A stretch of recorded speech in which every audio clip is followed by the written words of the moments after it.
పద మెరుపుల పద ఆ గగనం భువనం అదిరే అరుపుల పద పద కోటి గొంతుల పిలుపుల పద ఈ సమయం గమనం మలిచే మలుపుల పద ఏ ధర్మం కోరే సత్యాగ్రహమై పదులుగా పద సంక్షేమం కూర్చే సేవా గుణమై అదనుగా పద ఏ పిడుగుకు బెదరని సాహస యోగుడివై పద పద పద మెరుపుల పద ఆ గగనం భువనం అదిరే అరుపుల పద పద కోటి గొంతుల పిలుపుల పద ఈ సమయం గమనం మలిచే మలుపుల పద ఏ ధర్మం కోరే సత్యాగ్రహమై పదులుగా పద సంక్షేమం కూర్చే సేవా గుణమై అదనుగా పద ఏ పిడుగుకు బెదరని సాహస యోగుడివై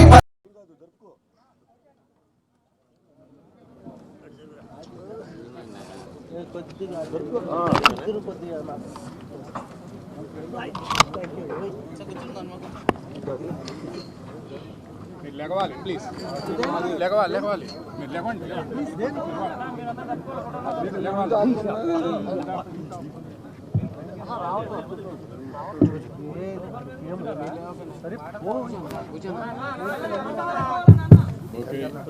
ప్లీజ్ సైలెన్స్.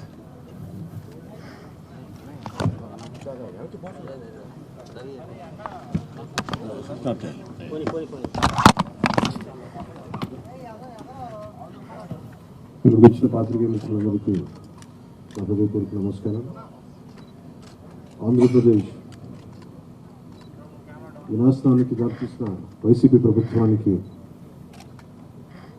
వ్యతిరేకంగా తిరిగి ఆంధ్రప్రదేశ్ని సరైన మార్గంలో పెట్టడానికి జనసేన తెలుగుదేశం గడుపులేకించింది.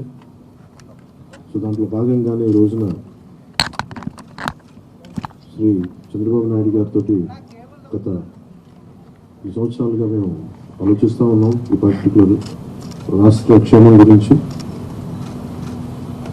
ఇప్పటి సభ దగ్గర నుంచి ఈ రోజు దాకా ఒక్కొక్కటి తెచ్చుకుంటూ మాట్లాడుకుంటా చాలా జాగ్రత్తగా ఆంధ్రప్రదేశ్ని అభివృద్ధి పదంలోకి ఎలా తీసుకెళ్ళాలని ఆలోచిస్తూ వచ్చాం.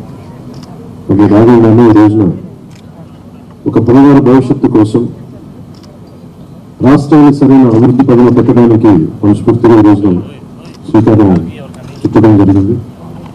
అది భాగంగానే ఈ రోజున జనసేన తెలుగుదేశం కలిసి ప్రతిపాదించిన దీనికి మరింత బలోపేతం చేయడానికి భారతీయ జనతా పార్టీ కూడా శుభాశిస్సులు ఉన్నాయని మీ అందరికీ తెలిసిందే. ఇక్కడే అప్పుడు తెలంగాణపోతున్నాం ఎట్లాగబోతున్నాం. ముందు పెద్దలు మాజీ ముఖ్యమంత్రి ప్రతిపక్ష నాయకులు శ్రీ నారా చంద్రబాబు నాయుడు గారు వివరిస్తారు. ఆ తర్వాత జనసేన ఎన్ని స్థానాల్లో పోటీ చేస్తున్నా తెలియజేస్తారు.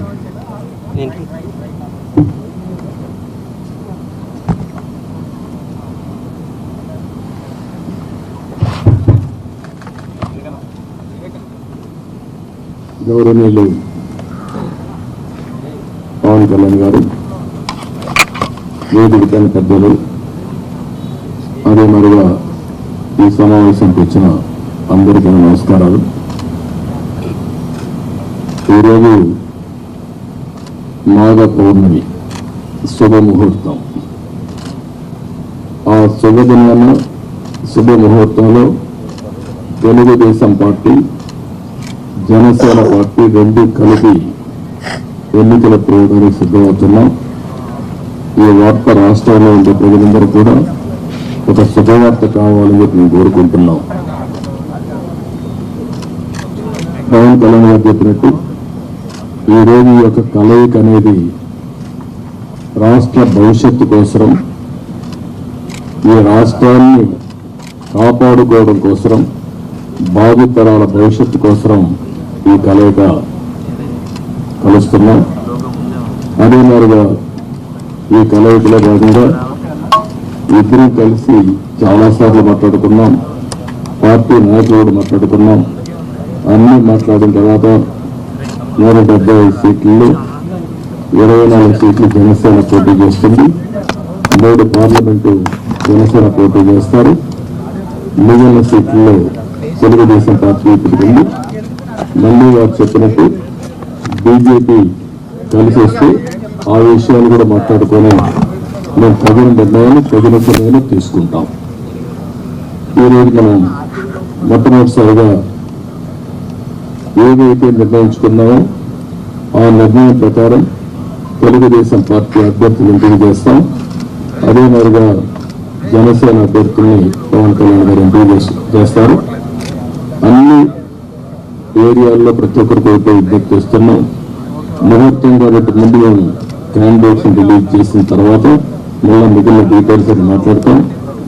ఇది తెలుగుదేశం పార్టీ అభ్యర్థుల జాబితా. మొదటి విడతగా ఒక 94 సీట్లు మీకు రిలీజ్ చేస్తున్నారు. ఇది మీకు పంపిస్తాను. మీ అందరూ డిస్ట్రిబ్యూట్ చేసిన తర్వాత మాట్లాడతాను. ఇప్పుడు పవన్ కళ్యాణ్ గారు మాట్లాడతారు. జనసేన చాలా కీలకంగా 24 స్థానాల్లో పోటీ చేస్తున్నారు. భారతీయ జనతా పార్టీని దృష్టిలో పెట్టుకుని కూడా జనసేన చాలా కీలకంగా 24 స్థానాల్లో పోటీ చేయాలని నిర్ణయించుకున్నాం. దాంట్లో ముందుగా సంఖ్యాపరంగా ఒక 5 మంది అభ్యర్థులను 24 నియోజకవర్గాలు దానికి సంబంధిత అభ్యర్థుల్ని ప్రకటిస్తాను. మరల శ్రీమతి లోకం మాధవి గారు, అనకాపల్లి శ్రీ కొనతల రామకృష్ణ గారు, రాజానగరం దత్తు బలరామకృష్ణ గారు, కాకినాడ రూరల్ పంతం నానాజీ గారు, తెనాలి శ్రీ నాగేంద్ర బలహరి గారు పోటీ చేస్తారు. మిగతా 9 నేను 22 రోజుల్లో మొత్తం అందరికీ తెలియజేసుకుంటాం.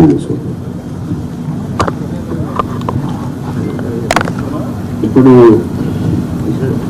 నేను పేరు చేయాల్సిన అవసరం లేదనుకుంటాను. ఎవరైనా చేస్తాను. ఓకే, తమ్ముడు నేను పని తగ్గించుకోవాలని మీరు పని పెడుతున్నారు. ఇచ్చాపురం మండలం అశోక్ గారు, టెక్కలి కింజరపు అచ్చెన్నాయుడు, ఆముదాల వలస కోన రవికుమార్, రాజాం కొండ్రు మురళీమోహన్, కురుపాం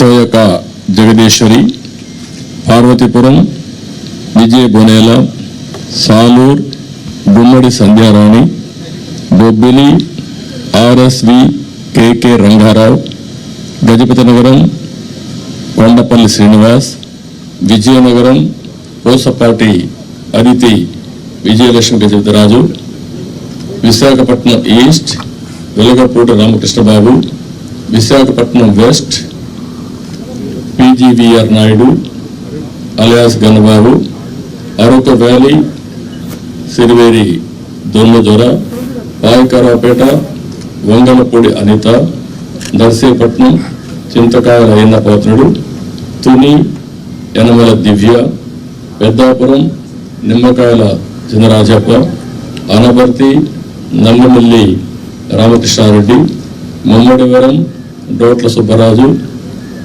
గన్నవరం శ్రీ పెళ్ళ రాజేష్ కుమార్, కొత్తపేట బండారు సత్యానందరావు, మండపేట వేగుళ్ల జోగేశ్వరరావు, రాజమండ్రి సిటీ ఆదిరెడ్డి వాసు, జగ్గంపేట జ్యోతుల వెంకటప్పారావు, ఆచంట పీతాని సత్యనారాయణ, పాలకొల్లు నిమ్మల రామానాయుడు, ఉండి మంతెన రామరాజు, తణుకు అరిమిల్లి రాధాకృష్ణ, ఏలూరు బడేటి రాధాకృష్ణ, చింతలపూడి సోంగార్ రోషన్, తిరువూరు కొలికపూడి శ్రీనివాస్, నూజివీడు కొలుసు పారసార్థి, గన్నవరం యార్లగడ్డ వెంకట్రావు, గుడివాడ వెనుగంట రాము, పెడన కాగిత వెంకట కృష్ణప్రసాద్, మచిలీపట్నం కొల్లు రవీంద్ర, పామర్రు వర్ల కుమార్ రాజా, విజయవాడ సెంట్రల్ డోండా ఉమా,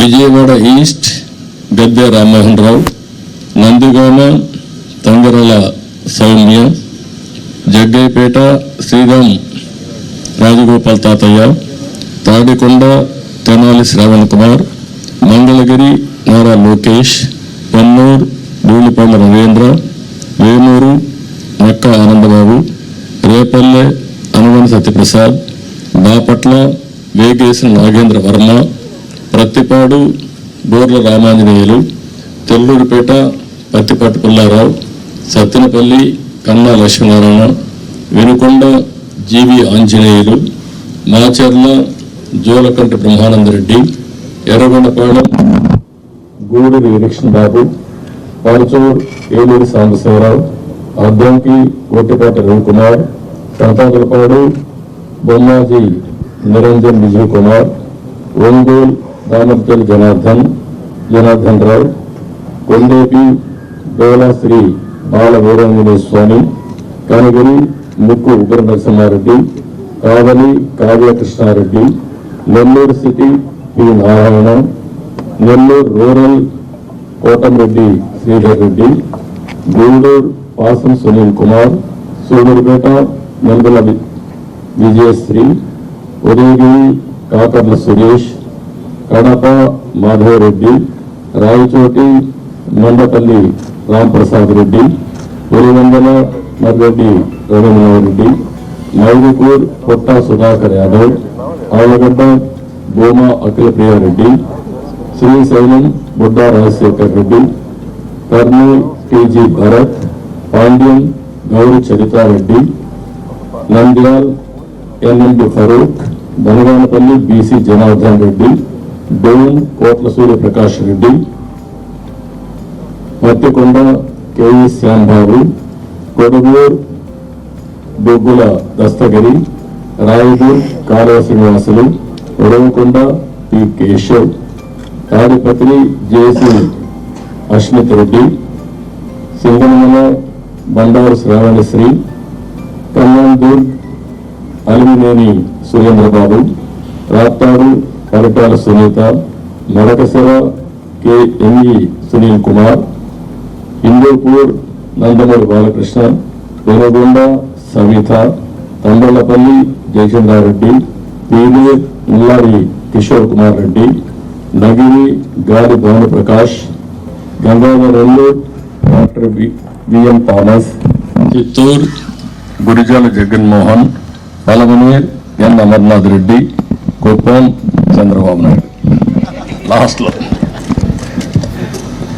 ఇవి టోటల్గా 94 నేమ్స్ ఈరోజు మేము రిలీజ్ చేశాం. వారు ఎక్సర్సైజ్ చేసి ఇప్పుడే 5 పేర్లు వారు రిలీజ్ చేశారు. ఇప్పుడు వారు మాట్లాడిన తర్వాత మళ్ళీ మేము మాట్లాడి సమ్మింగ్ అప్ చేస్తాం. జనసేన చాలా కీలకంగా ఓట్లు చెల్లకుండా 98% స్ట్రైకింగ్ రేట్ ఉండేలాగా ఎక్కువ స్థానాలు తీసేసుకొని ఎక్స్పెరిమెంట్ చేసే కంటే కూడా తక్కువ స్థానాలు తీసుకొని రాష్ట్ర ప్రజలకు ఉపయోగపడేలాగా ఈరోజు మేము చూస్తుంది కూడా రాష్ట్రాన్ని ముందు ఒక గాడిలో పెట్టడం, పార్టీ ప్రయోజనాలను దాటి వ్యక్తి ప్రయోజనాలను దాటి రాష్ట్ర ప్రయోజనాలను దృష్టిలో పెట్టుకొని 2014 నుంచి మనం నలుగుతా ఉన్నాం. 2019కి అరాచక పాలన వల్ల ఇంకా నలిగిపోతా ఉన్నాం. ఇలాంటి సమయంలో నేను చాలా నిర్మాణాత్మకంగా చాలా బాధ్యతతోటి అన్ని ఆలోచించి చాలామంది పెద్దలు 40 స్థానాలు కావాలి, 70 స్థానాలు కావాలంటే ఒకటే చెప్పాను అందరికీ, 2019లో కనీసం నాకు ఒక 10 స్థానాలు ఉందంటే ఈరోజు ఎక్కువ స్థానాలు తీసుకొని ఒక మంచి చక్కటి అవకాశం ఉండేది. కోల్పోయాం కాబట్టి ఈసారి తక్కువ స్థానాలతోటి 98% స్ట్రైకింగ్ రేట్ ఉండాలి. దాంట్లో భాగంగానే 24 స్థానాలు 3 పార్లమెంట్లు ఫిక్స్ అయిపోయాం. అలాగే 24 స్థానాలు కనిపిస్తున్నాయి, కానీ జనసేనకి మనం చూడాల్సింది 3 పార్లమెంట్లో ఇంకొక అదనంగా ఇంకొక 18 నుంచి 20 దాకా స్థానాలు అధికంగా యాడ్ అవుతాయి. సో దాదాపు ఒకలా చూస్తే జనసేన అందరూ అనుకున్నట్టుగా ఒక 40 స్థానాల్లో పోటీ చేస్తున్నట్టు లెక్క, 3 పార్లమెంట్తో కలుపుకొని. నేను కూడా ఈ అలయన్స్ బలంగా ఉండాలి, టీడీపీ జనసేన అలయన్స్ బలంగా ఉండాలి అంటే నేను కూడా ప్రత్యేకించి భారతీయ జనతా పార్టీని దృష్టిలో పెట్టుకొని కూడా నా సీట్లని కుదించుకోవడం జరిగింది. ఇది మన నాయకులందరికీ కూడా వ్యక్తి ప్రయోజనాలను పక్కన పెట్టి రాష్ట్ర ప్రయోజనాలని ముందుకు తీసుకెళ్దాం. ఓటు ట్రాన్స్ఫర్ అయిన రోజున ఎవరైతే త్యాగాలు చేశారో, ఎవరైతే కష్టపడి పనిచేశారో ప్రతి ఒక్కరికి పేరు పేరున ఈ సభావేదిక మీదుగా నేను తెలియజేసుకుంటా ఉన్నాను. ప్రతి ఒక్కరికి మీ ప్రతిభతోటి, మీ సమర్థతతోటి, మీ అనుభవం ఎలా ఉందో దానికి తగ్గ ప్రతిఫలం ఉంటుంది. భవిష్యత్తులో పదవులు మన ప్రభుత్వం స్థాపించిన వెంటనే ఎలాంటి పదవులు మీ సమర్థతకి, మీ ప్రతిభకి తగ్గట్టుగా ఖచ్చితంగా మీకు అండగా ఉంటామని తెలియజేసుకుంటూ, ప్రతి జన సైనికులకి, ప్రతి వీర మహిళలకి, ప్రతి జనసేన మద్దతుదారులందరికీ కూడా మన ఓటు టీడీపీకి వెళ్ళటం ఎంత ముఖ్యమో టీడీపీ ఓటు కూడా మనకు రావడం అంతే ముఖ్యం. జనసేన ఓటు ఖచ్చితంగా టీడీపీకి ట్రాన్స్ఫర్ అయితేనే ఈ రాష్ట్రం చాలా అద్భుతంగా ఉంటుంది. ఎట్టి పరిస్థితుల్లో కూడా ఓటు ట్రాన్స్ఫర్ అనేది ఖచ్చితంగా జరగాలి. అందుకని ఎలాంటి పొరపక్షాల మధ్యలో 1-2 వచ్చిన వైసీపీ దుష్ట పన్నాగాల పని ఏదైనా ఎలాంటి విభేదాలు సృష్టించినా వాటిని మేము అందరూ సమర్థవంతంగా ఎదుర్కోవడానికి, కలిసికట్టుగా ఎదుర్కోవడానికి మేము పూర్తి సంసిద్ధతతో ఉన్నాం. ఆయన సిద్ధమని చావగొడుతూ ఉన్నారు. బాబు నీకు యుద్ధం ఇస్తాం, నీకు అది ఎందుకు యుద్ధం చేస్తామంటే ప్రజలు తిరిగి ఆంధ్రప్రదేశ్ని గాడిలో పెట్టడానికి యుద్ధం చేస్తాం నీకు. అయితే మనస్ఫూర్తిగా ప్రజలందరికీ కూడా చాలా శుభదినం. మనం ప్రభుత్వాన్ని స్థాపిస్తున్నాం, మనం గెలుస్తున్నాం. జై జనసేన, జై టీడీపీ, జై హింద్.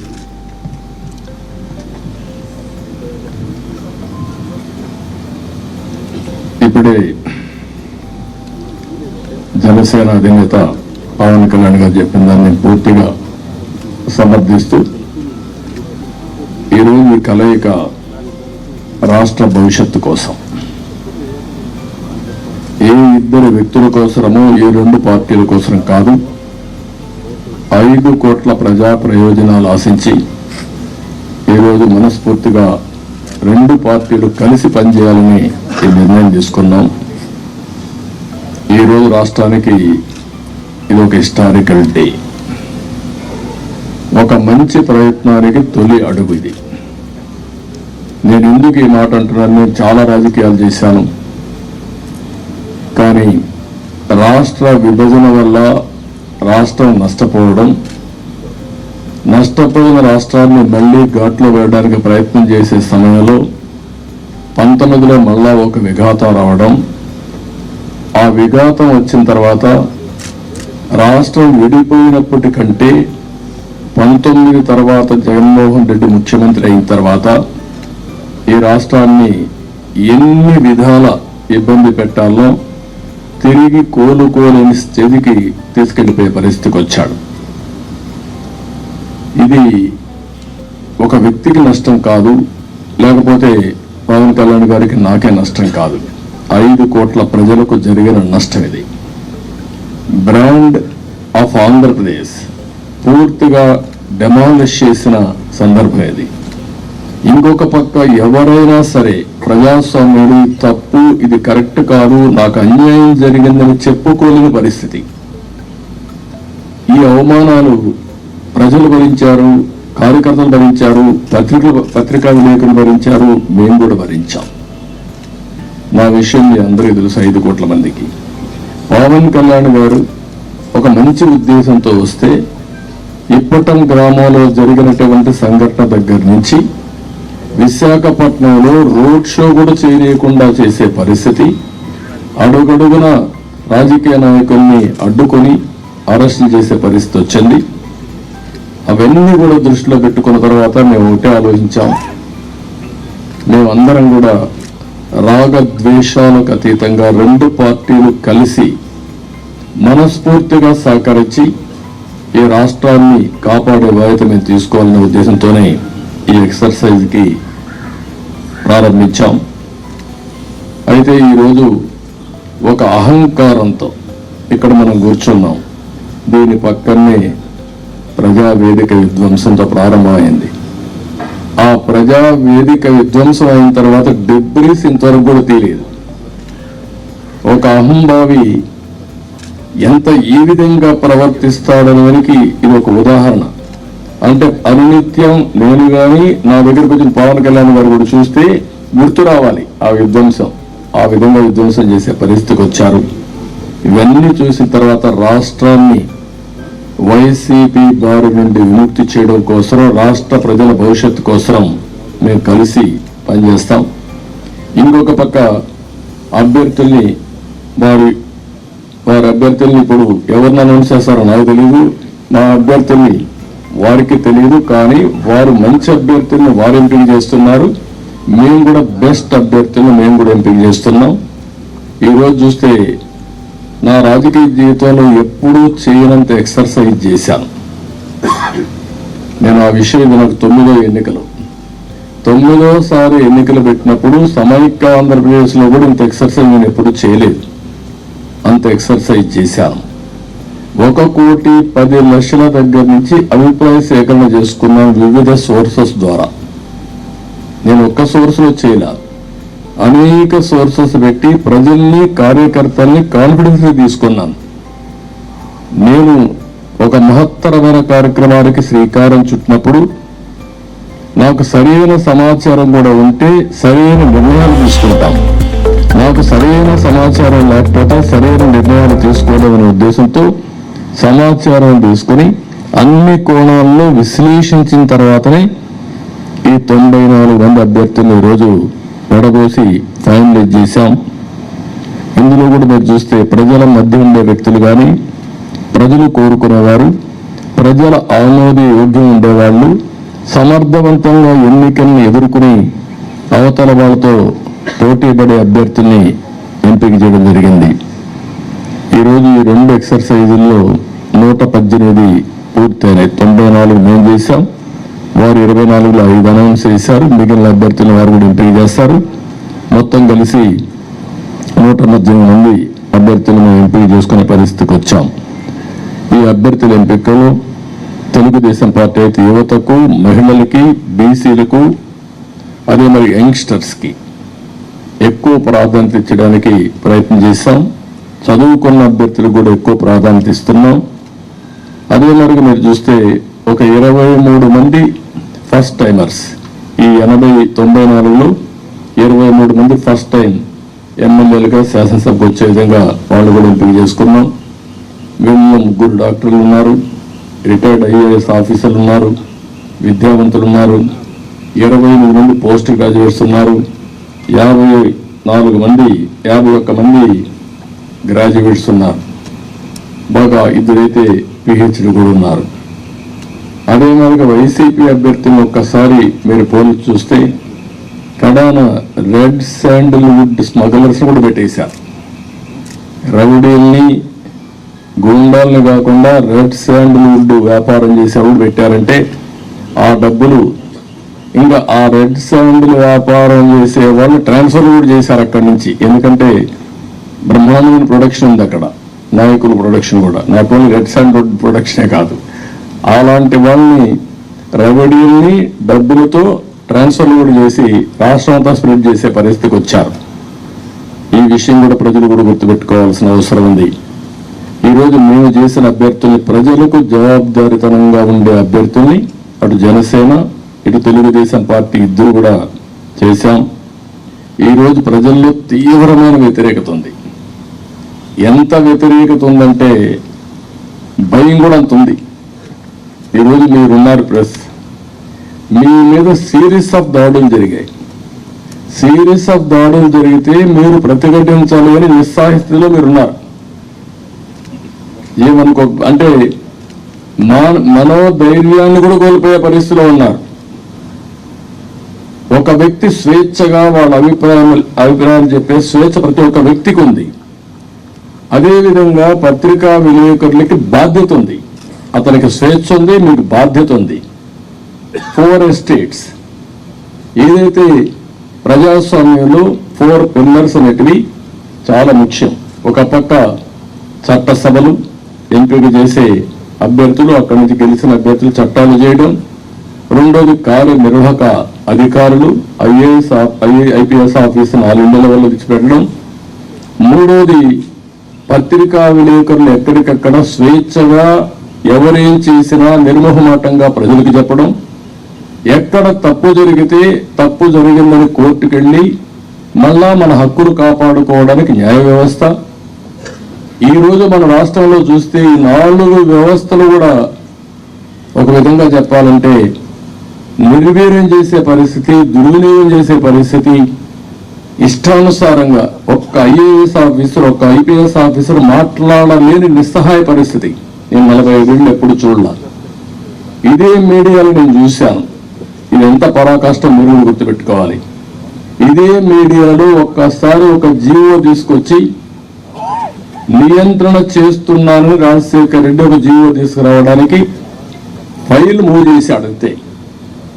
ఫైల్ మూవ్ చేస్తే నెక్స్ట్ డే మేము అసెంబ్లీలో పట్టుకున్నాం. మీ ఇష్ట ప్రకారం ఎట్ట చేస్తాం సమాధానం చెప్పమని. అతను భయపడిపోయి కాదు నేను చేయలేదన్నాడు. నేను నిర్దిష్టంగా హామీ ఇస్తున్నా, నేను చేయను అన్నాడు. కాదు ఆ ఫైల్ పెట్టమన్నాం. అక్కడి నుంచి నేను విత్డ్రా చేసుకున్నానంటే మళ్ళీ మీరు మాట్లాడతారంటే పరిస్థితికి వచ్చి తోకదాడి చేసే పరిస్థితికి వచ్చాడు. ఈరోజు 2430 జీవో నెంబర్ తీసుకొచ్చి పత్రికా విలేకరుల పైన దాడులు చేయడమే కాకుండా మీ మీద కేసులు పెట్టి మిమ్మల్ని లోపలేసే పరిస్థితికి వచ్చారు. ఇది భారతదేశ చరిత్రలో ఎక్కడ జరిగిందని నేను అనుకోను. ఈరోజు ప్రజాధనంతో ప్రజల మీద కక్ష తీర్చుకోవడానికి న్యాయ వ్యవస్థను దుర్వినియోగం చేసే పరిస్థితికి వచ్చారు. ఒక్కొక్క అడ్వకేట్కి 80 కోట్ల రూపాయలు, కామన్ మ్యాన్ కోట్ల రూపాయలు పెట్టుకుని అడ్వకేట్ని పెట్టుకునే పరిస్థితిలో ఉన్నాడా ఈ రాష్ట్రంలో? కనీసం అడ్వకేట్ తెలుసా? ఇలాంటివన్నీ జరిగే పరిస్థితి వచ్చింది. అందుకని ఈరోజు ఇవన్నీ కూడా చూసిన తర్వాత నేను ఒకటే ప్రజలందరికీ అప్పీల్ చేస్తున్నా, అహంకారంతో ఎగువతో ఈ అభ్యర్థుల్ని ఇష్టానుసారంగా అతను చేసినప్పుడు మీరు కూడా ఇది అత్యంత కీలకమైన ఎన్నికలు. మళ్ళీ చెప్తున్నాం, ఇక్కడ నాకు ఏమాత్రం కూడా రాగద్వేషాలకు అతీతంగా అభ్యర్థుల ఎంపిక మెరిట్ ప్రకారం మేము ఆలోచిస్తున్నాం. అందరికీ సీట్లు రాకపోవచ్చు. ఎందుకని నేను మాటలు వాడుతున్నానంటే తెలుగుదేశం పార్టీ పోటీ చేసేది ఇక్కడ జనసేన అభ్యర్థులు సహకరించాలి. జనసేన పోటీ చేసేది ఇక్కడ తెలుగుదేశం పార్టీ అభ్యర్థులు సహకరించాలి. ఇద్దరూ కలిసి ఒక అవగాహనతో పనిచేస్తే ప్రజల్లో కూడా ఒక నమ్మకం ఏర్పడుతుంది, ఓటు బ్యాంక్ పెరుగుతుంది. ఎవరైతే ప్రజలు సహకరించాలని ఆలోచన ఉంటారో వాళ్ళకు ఉత్సాహం వస్తుంది. దానివల్ల గెలుపు ఈజీ అవుతుంది. గెలుపు అనేది ఎవరు ఆపలేరు. నేను చాలా స్పష్టంగా కూడా చెప్తున్నా. ఎందుకు ఆ ధీమాతో చెప్తున్నట్టు ఎప్పుడైతే తెలుగుదేశం జనసేన కలిశామో ఆ రోజే గెలిచామని వైఎస్ఆర్ కాంగ్రెస్ పార్టీ కాడుపడేశారు. వాళ్ళకు తెలుసు, ఏ ఒక్కరిని కూడా వాళ్ళకి అర్థమైంది. కానీ రౌడీజం చేసావు, ఇంకొక పక్కన దొంగ ఓట్లు ఎన్యూమరేట్ చేసావు, లేకపోతే బూత్ క్యాప్చర్ చేసావు, లేకపోతే వాళ్ళకు కావాల్సిన అధికార యంత్రాంగాన్ని వాలంటీర్స్ ని ఇలాంటి వాళ్ళ దుర్వినియోగం చేసి ఎన్నికలు జరపాలనుకుంటున్నారు. జరగదు. చాలా ఎన్నికలు చూశాను. ఒకసారి డబ్బులతో కూడా డబ్బుల అహంభావం, ఇప్పటికే ఎక్కడికక్కడ బస్తాల కొద్ది డబ్బులు వెళ్ళిపోయిందని కాన్స్టిట్యున్సీల వారికి ఇయర్ మార్క్ చేశారని, ఎర్ర చందనం డబ్బులు, శాండ్లవుడ్ డబ్బులు, లేకపోతే ఇసుక డబ్బులు, లిక్కర్ డబ్బులు, ఒకటి కాదు ఇలాంటివన్నీ అవినీతి డబ్బుల్ని పంపించి మళ్ళా ఓట్లు కొనే ప్రయత్నాలు కూడా చేస్తున్నారు. ఇవన్నీ కూడా సమర్థవంతంగా ఎదుర్కొంటాం. ఈరోజు ఒకటే చెప్తున్నాం, ఇది ప్రజాస్వామ్యం అంటే ఒక వ్యక్తికి అధికారం కాదు, ఇష్టారాజ్యం కాదు. ప్రజలు వారి జీవితాలు, వారి భవిష్యత్తుని పరిరక్షించేది ప్రజాస్వామ్యం. ఆ ప్రజాస్వామ్యానికి ఒక ముప్పు వచ్చినప్పుడు ప్రతి ఒక్కరి బాధ్యత. ఈరోజు మా దగ్గర డబ్బులు లేకపోవచ్చు, చాలా స్పష్టంగా చెప్తున్నాం. కానీ ప్రజాబలం మా దగ్గర ఉంది, విలువలతో కూడిన రాజకీయం చేశాం. ఇంకొక పక్కన ప్రజల సహకారం కానీ, అదే సమయంలో అందరూ వారి భవిష్యత్తు కోసం పనిచేస్తారని నమ్మకం మాకుంది. మీరు అవసరమైతే ప్రజలే ముందుకొచ్చి 10 రూపాయలు ఖర్చు పెట్టి ఎక్కడికక్కడ అభ్యర్థులు గెలిపించుకునే ప్రక్రియ కూడా మీరు శ్రీకారం చుట్టాల్సిందిగా నేను కోరుతున్నా.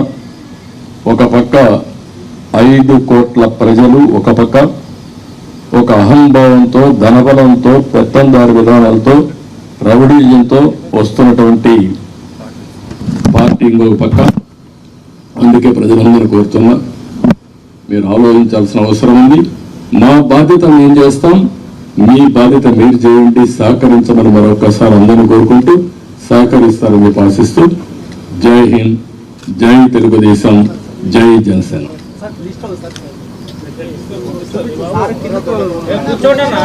కూర్చోండి కూర్చోండి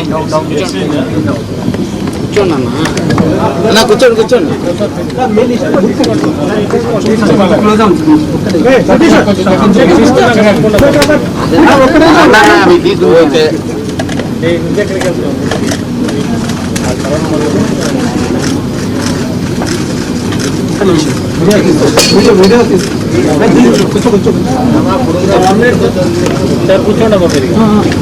కూర్చోండి కూర్చోండి.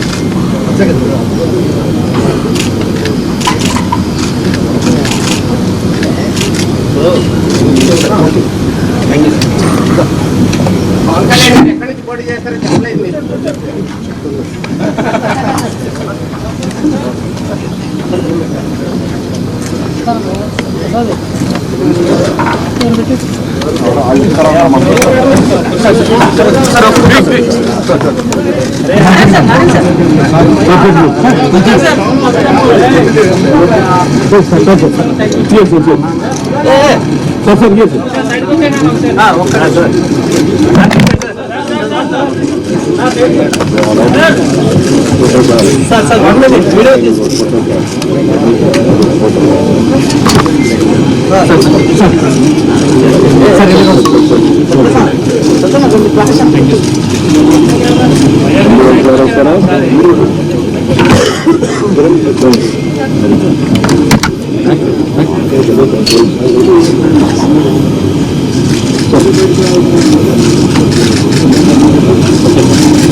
One more photo.